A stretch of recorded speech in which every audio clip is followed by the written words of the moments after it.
वंदे पुरुषोत्तमम। भक्त की रक्षा स्वयं भगवान करते हैं। इसके अनेकों घटनाएं हम लोगों ने विभिन्न रूप से सुनते हैं एवं विभिन्न ग्रंथ के माध्यम से हम लोग जानते हैं, समझते हैं। लेकिन आज जिस घटना को लेकर के मैं आप लोगों के सामने उपस्थित हूं, एक जीवंत घटना है, लाइव घटना है, जो अभी अभी आज ही अर्थात आज जो 3 मार्च 2024 आज हमारे न्यूरिया में महोत्सव, वार्षिक महोत्सव का दिन था और ये तृतीय वार्षिक महोत्सव का आज पालन किया गया।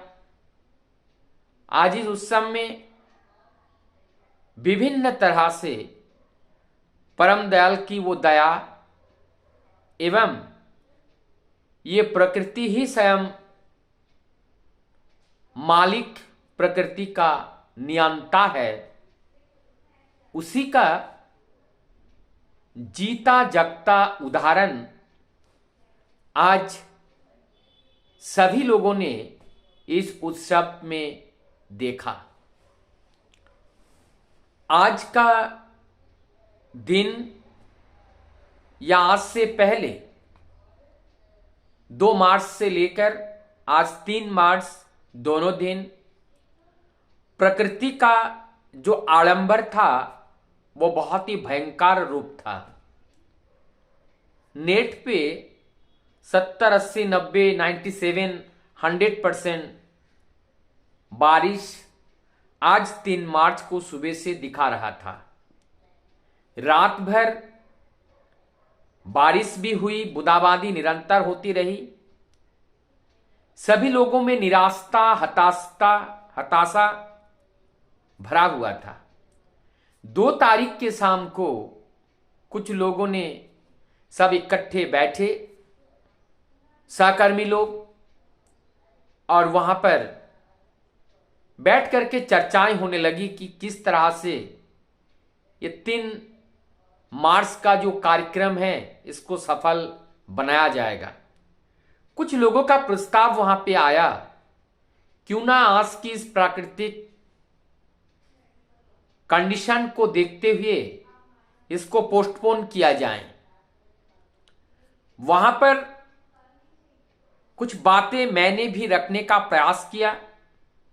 जो हमारे कुछ गुरु भाई लोग थे वो लोग भी इस बात का समर्थन किया, और वो बात ये था, जब उत्सव हम लोग परमपिता की आशीर्वाद से करते हैं तो क्या एक बच्चे वाली, बचकाना वाली बात नहीं है। आज बारिश होगी नहीं होगी मालिक को पता है ना। जब उन्होंने दिन को निर्धारित किया, आशीर्वाद उनका है, तो अनुशासनवाद हम लोगों को पालन करना है। वो केवल और केवल फोटो के भगवान बनाकर हम उसे ना रखें, उन्हें कष्ट होगा।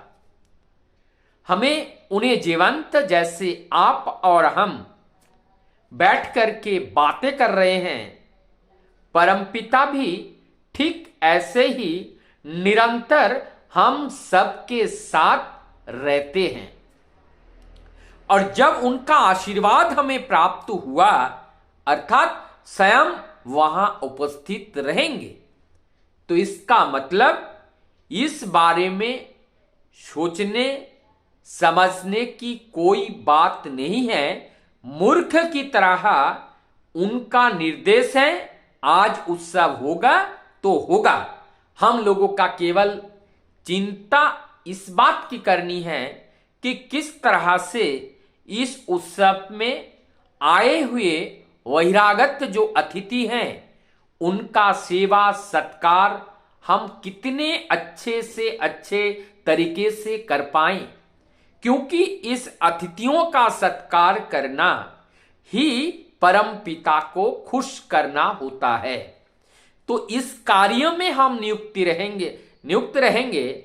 हम मोबाइल में नेट नहीं देखते रहेंगे कि किस समय कितना परसेंट है, क्योंकि ये देखने का मतलब कि हम प्रभु को विश्वास नहीं कर पा रहे हैं कि वो प्रकृति के मालिक हैं। इसलिए बोलते हैं प्रकृति इज द सेकंड गॉड। ये जो प्रकृति जो है ये उस परम पुरुष का ये बहिर्प्रकाश है, और ये जो प्रकृति बना हुआ है ईश्वर का साकार रूप है, और वो साकार रूप में ये स्वयं वो मालिक ही सब कुछ कराते हैं। तो जब हमारा उनके ऊपर 100% विश्वास रहेगा तो वहां पर मुझे लगता है चिंता करने वाली कोई भी बात नहीं है। और आज प्रोग्राम ठीक इसी बात पे फाइनल हुआ। सभी लोगों ने चिंताएं छोड़ी और सभी लोगों ने अपने अपने समर्थ अनुसार सभी लोगों ने इस उत्सव को सफल बनाने के लिए प्रयास किए। सफल बनाने के लिए काम आगे बढ़ा, कार्य होता रहा, और हर्षोल्लास के साथ सुबह का भी मौसम उतना अच्छा नहीं था। शोभा यात्रा के लिए गाड़ी भी तैयार किया गया। उसमें बहुत ज़्यादा एरिया में नहीं घुमा गया, लेकिन उसमें घुमाया गया। सभी लोगों ने जयकारा के साथ प्रभु को लेकर के आनंद में घूमे। वहाँ पर जैसे संगीतांजलि अनुष्ठान के साथ वहाँ युवा सम्मेलन, मातृ सम्मेलन इसका आयोजन किया गया। और तत्पश्चात जब वहाँ मुख्य सभा हो रही थी और वहाँ पे हमारे एक ठाकुर जी के जो कर्मी थे एसपीआर दादा, हमारे एबी आलेदा एसपीआर थे देहरादून से, दादा जो ठाकुर जी की बात करते करते और प्रकृति की उस कंडीशन को देखते देखते वो और रोक नहीं पाए।